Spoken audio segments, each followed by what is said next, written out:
So guys, जैसा कि हमने पिछले एपिसोड में देखा कि जांग अपने शरीर की दुष्ट ऊर्जा को खत्म करने के लिए जेड वॉल के सामने बैठकर कल्टिवेशन करने लगा। शुरुआत में दुष्ट ऊर्जा कम हो रही थी, पर अचानक ब्लड डिवोरिंग बीड उसके शरीर पर हावी होने लगा और आसमान में हजारों साल पहले जैसा फिनोमिना छा गया। फिर अब हम इकाई को देखते हैं, वह दाओ जुआन से मिलने के लिए एंसेस्टर हॉल में चला गया।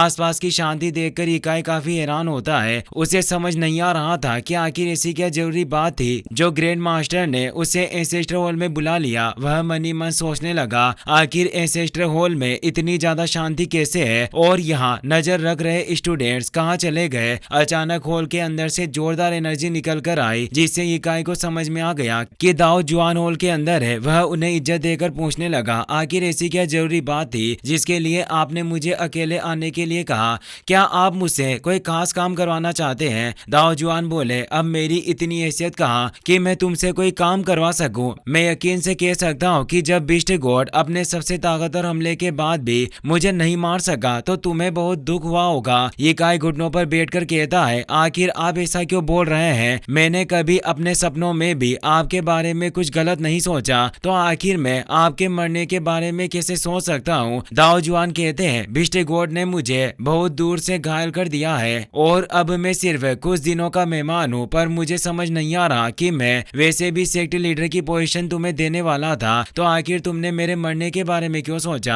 क्या तुम कुछ वक्त गद्दी पर बैठने का इंतजार नहीं कर पा रहे थे? ये काई इससे काफी हैरान था। उसे समझ नहीं आता कि आखिर ऐसी क्या बात हो गई कि दाओ जुआन उस पर बेवजह इल्जाम लगा रहे हैं। वह कहने लगा, मैंने कभी भी सेक्ट लीडर बनने के बारे में नहीं सोचा। आपने किंगयून सेक्ट के लिए अपना सब कुछ दाव पर लगा दिया और मैं आपको देखते हुए ही बड़ा हुआ हूँ। मेरे साथ किंगयून सेक्ट का हर स्टूडेंट आपको सफलता का प्रतीक मानता है, तो आखिर मैं आपकी जगह लेने के बारे में कैसे सोचूंगा? दाओ जुआन उसकी बात काटने लगे, बिस्ट गॉड के हमले के वक्त तुमने काफी डेमोनिक बिस्ट को मारकर लोगों की जान बचाई और सेक्ट का हर शख्स तुम्हारी तारीफ कर रहा है। सबका यही कहना है कि तुम अगला सेक्ट लीडर बनने के लायक हो। शायद तुमने सचमुच गद्दी हासिल करने के लिए मुझे मरवाने के बारे में सोचा। अगर तुम मेरी जगह नहीं लेना चाहते तो मुझे बताओ, अगर एक दिन बिस्ट गॉड ने दोबारा किंगयून सेक्ट पर हमला किया और उस वक्त मैं यहाँ नहीं हुआ, तो तुम किस तरह बिस्ट गॉड का मुकाबला करके सेक्ट को बचाओगे? ये मत कहना कि तुम अपने कमजोर कल्टिवेशन की मदद से जूजियान सोर्ड का इस्तेमाल करोगे। तुम्हारी इस ताकत के साथ किंगयून सेक्ट की हजारों सालों की प्रतिभा को संभालना इतना आसान नहीं होगा। ये काय बोला, मेरे पास इसका जवाब नहीं है कि आपकी गैर मौजूदगी में मैं बिस्ट गॉड का मुकाबला कैसे करूंगा, पर मैं किंगयून सेक्ट के सभी एंसेस्टर्स की कसम खाकर कह रहा हूँ, मैंने आज तक आपके बारे में कुछ गलत नहीं सोचा और कभी यह ख्याल मन में पैदा नहीं होने दिया कि मैं किंगयून सेक्ट का अगला सेक्ट लीडर बनूंगा। अगर फिर भी आपको मेरी बातों पर यकीन नहीं हो रहा और आपको लगता है कि मैंने सेक्ट को धोखा दिया, तो आज आप जो भी सजा देंगे मुझे वो मंजूर है। वफादारी साबित करने के लिए मैं अपनी जान भी देने के लिए तैयार हूँ। दाओ जुआन उसकी तरफ बढ़ने लगे। ये काय डरकर अपना सिर नीचे कर लेता है, पर दाओ जुआन ने उसका हाथ पकड़कर उसे खड़ा कर दिया। वे कहते हैं, मुझे माफ कर देना, मैं तुम्हारी भावनाओं को ठेस नहीं पहुंचाना चाहता था। मैं बस यह देख रहा था कि तुम भविष्य में आने वाले खतरों के लिए तैयार हो या नहीं, क्योंकि आगे जाकर तुम्हारे कंधों पर किंगयून सेक्ट का बोझ आने वाला है। वे उसे अगला सेक्ट लीडर बनाने वाले थे, लेकिन किसी चीज के बारे में याद करके रुक गए। वे कहते हैं, अभी तुम यहाँ से जा सकते हो, मुझे किसी चीज के बारे में सोचने की जरूरत है। अगर मुझे कुछ समझ आया तो मैं तुम्हें दोबारा बुला लूंगा। ये काय चुपचाप वहां से चला जाता है। दाओ जुआन मन ही मन सोचने लगे, मैं जल्दबाजी में कोई फैसला नहीं कर सकता, मुझे शांति से इसके बारे में सोचना होगा, क्योंकि अगर जरा सी भी गलती हो गई तो मुझे डर है कि किंगयून सेक्ट को नष्ट होने से कोई नहीं बचा सकेगा। इधर गोस्ट किंग अपने साथियों के साथ एक सुनसान जगह पर आ गए। वह यूई से पूछते हैं, क्या यही होली सेक्ट की नेदर एबेस है? यूई बोली, आप सही समझ रहे हैं, इस वक्त हम होली सेक्ट की नेदर एबेस में खड़े हैं। जब नेदर एबेस खुलेगा तब हेवन और अर्थ में अजीब बदलाव होने लगेंगे, पर यह आफत पूरी सीक्रेट साइट को नष्ट कर सकती है, जिससे नेदर एबेस के दोबारा होने की आशंका पैदा होगी। अचानक हवाएं तेज हो जाती है और चांद को अंधेरे ने घेर लिया।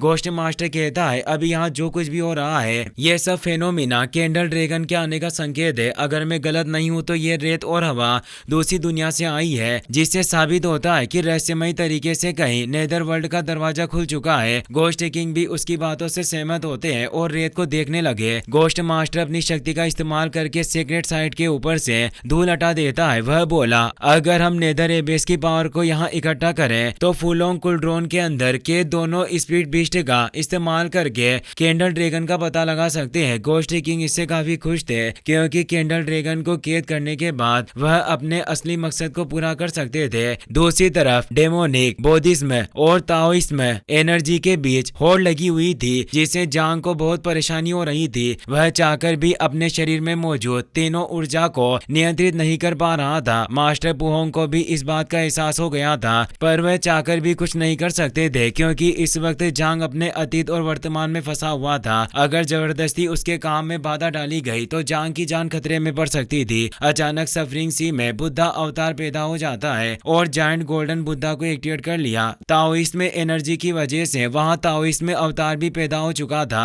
भले ही बौद्धिज्म में और ताओइस्ट में गुड पाथ का पालन करते हैं पर उनके तरीके बिल्कुल अलग थे। हम उन्हें दुश्मन नहीं कह सकते पर वह एक दूसरे के प्रतिद्वंदी थे। दरअसल ताओइज्म में लोग अपने अपने भरोसे के हिसाब से भगवान या किसी एक शख्स की पूजा करते हैं। वह दुनिया में शांति बनाए रखने के लिए हर मुमकिन कोशिश करते हैं, चाहे इसके लिए उन्हें थोड़ा बहुत गलत काम ही क्यों ना करना पड़े। जबकि बौद्धिज्म में ऐसा नहीं होता, वह हर एक शख्स और जीव को समान भाव से देखते हैं। बुद्धा के हिसाब से दुनिया में पैदा होने वाले हर एक जीव को जीने का अधिकार है और कोई अपने फायदे के लिए दूसरे को दुख नहीं दे सकता। बौद्धिज्म भी दुनिया में शांति बनाए रखने में मदद करता है पर वह कोई गलत काम नहीं करता जिससे किसी को परेशानी हो। वह सबसे पहले अपने मन की गंदगियों को निकालकर फिर दुनिया को सुधारने का काम करता है। इसी रंजिश के चलते ताओइज्म अवतार और बौद्धिज्म अवतार एक दूसरे के खिलाफ बोलने लगे। दोनों अपने अपने नजरियों के हिसाब से ज्ञान देते हुए लड़ने लगे जिससे जांग को बहुत ही ज्यादा परेशानी हो रही थी। तभी डेमोनिक अवतार ने दोनों अवतारों की लड़ाई को रोक दिया। वह कहता है, बौद्धिज्म काल्पनिक है जबकि ताओइज्म घमंडी है। तुम सब सिर्फ हेवनली दावों को हासिल करने के लिए कल्टिवेशन करते हो ताकि अपनी ताकत को बढ़ाया जा सके। तुम्हारे दोनों ही पाथ के अंदर कोई अच्छाई या सच्चाई नहीं है, क्योंकि अगर सच में तुम्हारे पास अपार ज्ञान होता तो तुम बेवकूफ की तरह अलग अलग पाथ को लेकर एक दूसरे से लड़ते नहीं। वह अपने शरीर से जोरदार एनर्जी रिलीज करता है जिससे ताओइज्म और बौद्धिज्म अवतार दूर हो गए। उस दुष्ट ऊर्जा की वजह से मोंक्स की हालत भी खराब हो गई थी। पुहोंग कहने लगा, हमें डरने की जरूरत नहीं। अगर हम वज्र रिंग फॉर्मेशन को ताकतवर बना दें तो आसानी से दुष्ट ऊर्जा को काबू कर सकते हैं, बस हमें इसे दबाए रखना होगा। वह मोंक्स के साथ मिलकर डिवाइन चेन्स की मदद से वज्र रिंग फॉर्मेशन को बांध देते हैं ताकि दुष्ट ऊर्जा की वजह से फॉर्मेशन नष्ट न हो। लेकिन इसके बावजूद जांग खुद पर काबू नहीं रख पा रहा था। पुहोंग को एहसास हो गया कि अगर जल्दी कुछ नहीं किया गया तो जांग अपने दिमाग पर काबू नहीं कर सकेगा और हमेशा के लिए दुष्ट ऊर्जा का गुलाम बनकर रह जाएगा। वह तुरंत जांग को गोल्डन बेल के अंदर बंद कर देते हैं। जांग धीरे धीरे साधारण होने लगता है और बिना वक्त गवाए दुष्ट ऊर्जा को काबू में करने की कोशिश करता है, पर तीनों पाथ के बीच संघर्ष की वजह से उसे काफी परेशानी हो रही थी जिसे गोल्डन बेल में क्रैक पड़ जाते हैं और तीनों पाथ की ऊर्जा ने पुहोंग को दूर कर दिया। पुहोंग बोले, हैरानी की बात है पर बौद्धिज्म, ताओइज्म और डेमोनिक पाथ लगातार एक दूसरे से लड़ रहे हैं, पर मुझे समझ नहीं आ रहा कि एक इंसान का शरीर इतनी खतरनाक ऊर्जा को कैसे झेल सकता है। जांग के शरीर से निकलती खतरनाक ऊर्जा जेड वॉल को डैमेज कर देती है और अचानक जेड वॉल से खतरनाक ऊर्जा निकलकर हर तरफ बिखर गई। जेड वॉल के नष्ट होते ही जांग को हेवनली बुक का चौथा खंड दिखाई देने लगा। अब उसे समझ में आ चुका था कि जेड वॉल से निकलने वाली सुनहरी ऊर्जा हेवनली बुक के चौथे खंड से आ रही थी जिससे वह ऊर्जा जानी बेचानी लग रही थी। पुहोंग खुद इससे काफी हैरान थे। उन्हें यकीन नहीं हो रहा था कि हेवनली बुक बौद्धिज्म के सीक्रेट साइट पर सामने आई है। जांग मनी मन सोचने लगा, बौद्धिज्म चाहता है कि मैं हर चीज को भुलाकर आगे बढ़ जाऊं जबकि ताओइज्म चाहता है कि मैं हेवन के हिसाब से चलूं और डेमोन का कहना है कि मैं अपने हिसाब से जो चाहूं वह कर सकता हूं। इस दुनिया का हर पाथ अलग है और मैं इनका पालन नहीं करने वाला। मैं जिस भी पाथ पर चलूंगा वह मेरे खुद के द्वारा बनाया हुआ होगा। आज इस इंसानी जिस्म के साथ मैं बुद्धा की कल्टिवेशन नहीं करूंगा। ना मुझे अमरता चाहिए ना ही डेमोन की स्वतंत्रता। मैं सिर्फ वही करूंगा जिसकी मुझे चाह है। वह हिम्मत करके तीनों पाथ की एनर्जी को अपने शरीर से बाहर निकाल देता है और हेवनली बुक के चौथे खंड का इस्तेमाल करके तीनों पाथ को एक साथ जोड़ने लगा। यह देख पुहोंग और बाकी मॉन्क्स काफी खुश हुए क्योंकि उनके लिए आखिर में जांग सुरक्षित हो चुका था। जांग शांति से बैठकर कल्टिवेशन करने लगा, लेकिन तभी आसमान में जोरदार बिजली कड़कने लगी। मास्टर पुहोंग इससे बहुत ज्यादा डर गए। वह कहते हैं कि कहीं ऐसा तो नहीं कि जांग ने कल्टिवेशन के लिए हेवन और अर्थ का ध्यान अपनी तरफ खींच लिया जिससे heavenly punishment thunder tree revelation activate हो चुका है। इधर गोस्ट मास्टर अपने ही गोस्ट किंग सेक्ट के स्टूडेंट की जीवन शक्ति का इस्तेमाल करके सीक्रेट साइट पर फॉर्मेशन एक्टिवेट कर रहा था। स्टूडेंट्स को इससे काफी परेशानी होती थी, पर गोस्ट किंग या गोस्ट मास्टर को इससे कोई फर्क नहीं पड़ता। फॉर्मेशन एक्टिवेट होते ही गोस्ट किंग ने अपना फुलोंग कुलड्रोन भी बाहर निकाल लिया। अब उसकी शक्ति पहले से ज्यादा हो चुकी थी, जिससे फिंगर हैरान हो गया। गोस्ट मास्टर स्टूडेंट्स की जीवन शक्ति का इस्तेमाल करके फुलोंग कुलड्रोन के अंदर से कुओ ऑक्स और येलो बर्ड को बाहर निकाल देता है। अचानक आसमान में एक दरवाजा खुल जाता है और किसी अदृश्य शक्ति ने कुओ ऑक्स के साथ येलो बर्ड को मार डाला। कोई समझ नहीं पा रहा था कि ये सब क्या हो रहा है। गोस्ट किंग मुस्कुराते हुए अपनी डेमोनिक पावर की मदद से कुओ ऑक्स और येलो बर्ड को जिंदा करके चेन में बांध देते हैं। यूई कहने लगी, कहीं ये हमारे पूर्वजों द्वारा छोड़ा गया कोई रेस्ट्रिक्शन तो नहीं। गोस्ट किंग कहते हैं, आखिर इतना खास और ताकतवर रेस्ट्रिक्शन कौन बना सकता है। अचानक दरवाजे के अंदर से जोरदार हमला होता है, जिससे फॉर्मेशन पिलर से नष्ट हो गए। गोस्ट किंग इतनी आसानी से हार मानने वालों में से नहीं थे। वह अपनी शक्ति का इस्तेमाल करके पिलर्स को पूरी तरह से ठीक कर देते हैं और गोस्ट मास्टर ने अपने खास मेथड की मदद से स्टूडेंट की सोल्स को फॉर्मेशन को बलि चढ़ा दिया। वह आसमान में एक जोरदार हमला करता है, जिससे भ्रम टूट गया और कैंडल ड्रैगन सामने आता है। उसे देख गोस्ट किंग बहुत ही ज्यादा खुश थे। इसी के साथ ये एपिसोड यहीं पर खत्म हो जाता है।